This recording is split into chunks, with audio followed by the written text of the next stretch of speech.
What's up, boys?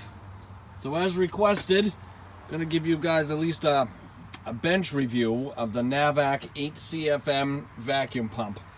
This model is the NRP8DI. It has a built-in vacuum gauge on it as well. Digital display. This thing's pretty sweet, guys. I've used it a few times and I've been having some good luck with it. You got a nice oil fill there. You can see, check out your oil level on the top here. You got a nice big oil fill right here. Dump your oil right in. You don't have to worry about using a funnel or anything like that. This cap here, the threads are plastic. I haven't had an issue with it, but I don't know if any of you guys watch HVAC in South Carolina, HVAC and SC. He's a real good guy. He found that he didn't really care for this. And he had some issues with the plastic threads. I myself have not. Metal threads would probably be best, but I haven't had a problem yet putting that in. The only issue that I found is that you can see here where you put your hoses. This was turned this way. So this part for the 3/8 line was facing right here, and you can see this little hump. I'm just going to show you real quick with a 3/8 vacuum hose that would go on here. Like if you were trying to put that hose on there, if you can see, it didn't line up good, and I felt I was going to cross thread the threads. So what I did, I just took my wrench and I just turned that. So now I can get my hose right on there. You know, we'll go on fine. I have been told that has since been fixed in the factory. Now these are turned another better way, so you don't have any issue on getting your hoses on. But I'll just tell you some quick features too, guys. It's an 8CFM. It's a dual stage pump. It's an inverter motor. It runs much quieter. It's a three-quarter horsepower motor.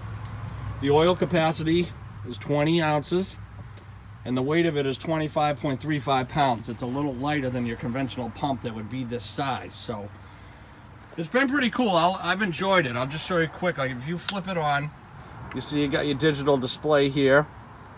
As you can see, you're reading microns. You have different units here. These are all the units that it has built in. There's your microns. This is your power button. This is what turns on the pump. The button in the back here, that is like your power, but this actually turns on the pump. So when I turn it on, we're just gonna have this pull a vacuum on itself real quick. Look at that, how fast that drops. I mean, granted, there's nothing there. It's just the pump pumping down itself. But you can hear how quiet it is with the inverted motor and everything. It's really cool, guys. And I've had, when you have the right vacuum hoses, like I said, I got 3/8, two 3/8 hoses and a 1/2 inch hose too. And this thing does its job, guys. It pulls down pretty quick. It's pretty cool. I'm gonna just do a demonstration quickly on my just the empty recovery tank, because that's all I have right now. I'm not out in the field, but I wanted to do a bench review for you guys. And if you want to shut it off, you can just shut that off. See, my microns are starting to go up, but I don't have these caps wicked tight either. But even if you shut off the power button after, the screen will remain on for about another 10 seconds, and then it will just shut off. So just to show you now, guys, this is how it looks with my vacuum hose on. This is the 3/8 hose. I got it hooked up to my just your regular DC-30 one-shot tank here.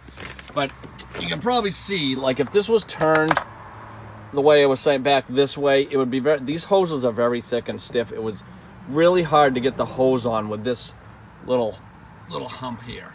Okay, so that's why I turned this, so I had no issue getting the hoses on. I mean, your 1/2 inch one goes straight in from the top. That's not an issue. You can see you got plenty of clearance from the handle here and all that. Also, you got a gas ballast on this side right here. You guys can see that. So I wanted to show you that too, but like I said, this has since been fixed from the factory. So now that, I don't know what way it's turned, but it's turned so now you can get your hoses on without an issue. I'll just show you this too. This is what's on the side of the box. This is the description of it here, and that's the model number. Okay, so guys, we're down to 230 microns right now. This has been running about 2 minutes, and I want to tell you what I did. I pulled this thing down to a vacuum like it is now, around 200, 150 microns. I opened my hose back up and let all kinds of moisture back into this tank. As you know, these tanks come dirty. They don't come clean. They're open to the atmosphere. We've had a ton of rain here. It's been very damp. So there's all kinds of moisture in the air. So even if I suck air back into that from my vacuum, I'm pulling moisture into that tank. So what I'm gonna do is I'm gonna shut this off. See, we're about 150 microns right now. I'm just gonna shut it off. I'm gonna open it up. You'll see our pressure will rise a little, but it will settle off.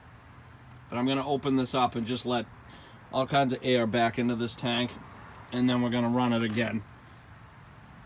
I just did this a few minutes ago. It hangs around 500 something microns, and like I said, I don't know if the valve on the other end of this, I have it in, but I don't know if that's the tightest thing right now either. So you can't trust these tanks 100%, but like I said, this is all I got, guys, to show you as an example. So if I just do this, you can see the microns go up because I'm letting all air back into the, basically the pump and the tank and the whole system. You can hear it right now. That's just sucking moisture in from outside. So after we do this, we're going to start it up again. We're going to just see how long it takes, and be mindful that there's a lot of moisture in the air right now too, and we're pulling a dirty tank. That's not equivalent to like say a clean system. All right, guys, so I've let air back into the system again to let this equalize. My hose is hooked up. I do have a core remover on here now, and I have my micron gauge. That is what we're reading now with the tank. I wanted to take a pressure at the tank and at the pump itself, so I'm gonna just get this cap back on here. We're gonna fire this up, and we'll see how long it takes. This won't start reading here yet, but this will focus. You guys can see we're starting to pull down here on the micron gauge. You can see we're running. Does get a little smoky here, but that's because we got a lot of air and moisture in this case, and we got a big oil fill cap here, so that's all right. As that gets lower, that will go away. I'm gonna open up the gas ballast a little bit too, just for now. See that coming down. Here's what we're reading on our micron gauge. Also, guys, I'm not using Nylog in any of my fittings either. I have tightened them good, but you know, Nylog and all that stuff does help, but I'm not using that right now for the purposes of this video. You will see we're getting lower at our pump. I've also been told to leave the gas ballast open maybe till around 2,000 microns or so, then close it up after. I mean, you can see how fast she's pulling down. You can watch the seconds on the video going here, how long it's taken. It's been maybe a little over a minute so far. We are coming down, and I don't want to bore you guys with just watching this thing pull down, but I want you to see, like, in real time. You can obviously see at the pump pressure is a lot lower, but we're coming down nicely here. This micron gauge is pretty cool. This is from NAVAC as well. This is an NG01, and you can set this to beep to alert you when you get to a certain amount of microns. I have it set for 500, so when this hits 500, it will beep.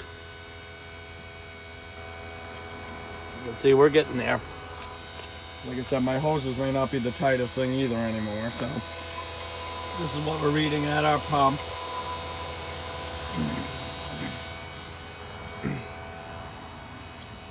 We're getting down there. So mind you, I've just pulled a ton of moisture back into this tank as well, so, and I got a dirty tank here too, so. Like I said, normally too, on another, like say it was on an actual refrigeration system, I'd hook another 1/2-inch hose up to here or whatever too to help us pull the system even quicker, you know. But again, you guys can hear how quiet this thing is. It's pretty sweet. So we're getting down there now. We're just about at 500. You'll hear this start to beep when we hit 500. There's that. We're at 500 there. No, not too bad. It's been a couple minutes, but hey, I'll take that. So I'm going to shut this valve off here. That will start to settle off here a little. I know there's still moisture in there too. you can see now we're just gonna hang at that, which is fine. Pump's obviously gonna pump itself right down on that hose and everything I got here, so. And we're still holding there. So, just wanted to show you guys that for a quick overview of this pump, and like I said, a little different out in the real world, but I just wanted to, like I said, give you a bench review. Guys have been asking for that, so I can open that back up again. We'll stop pulling right down again. Pulling down to the 500, so and there's that beep again. So pretty cool, guys. Not too bad. I'm really liking this pump. Like I said, it's lighter. It's nice and it's quiet, and I haven't had any issues either on like cold startups on cold days. When I got this back when it was still a couple days 20 degrees out or so. No issue like with the other ones where they bog down and have trouble starting. I haven't found that with this one yet. So yeah, what's up, boys? So that's it. I hope you guys enjoyed that. Like I said, the pump it's pretty cool. I've been enjoying it. I mean, I still got a lot more to do out in the field with it. I've only used it a handful of times out in the field. If you check out some of my previous videos, I've showed it a couple times, and like I said, I'm really enjoying it. I want to also say, thank you to NAVAC Tools and Andrew, aka HVAC, for giving me the opportunity to check out one of these pumps and test it out in the field and all that. It's really cool that I'm considered worthy enough to do that. So hope I did everything right for you guys. Like I said, it's just a quick bench test. I'll get some stuff in the field as well. I don't need the vacuum police coming out and telling me, I'm doing everything wrong and all this, because I know I'm not. Like I said, I've been doing this for 20 years. I know how to pull a vacuum on a system. So anyway, said back in the old days, for crying out loud, we didn't even use micron gauges. Just let the things run, and we never had an issue with moisture. So either way, yeah, I'll be the one to say it because no one else does. Back in the old days, we didn't use micron gauges, but whatever. We do now. That's the whole point. But anyways, guys, I hope you enjoyed, and I appreciate it again, guys, everything, all the support and stuff. So thanks again, everyone. I'll catch you boys in the next one.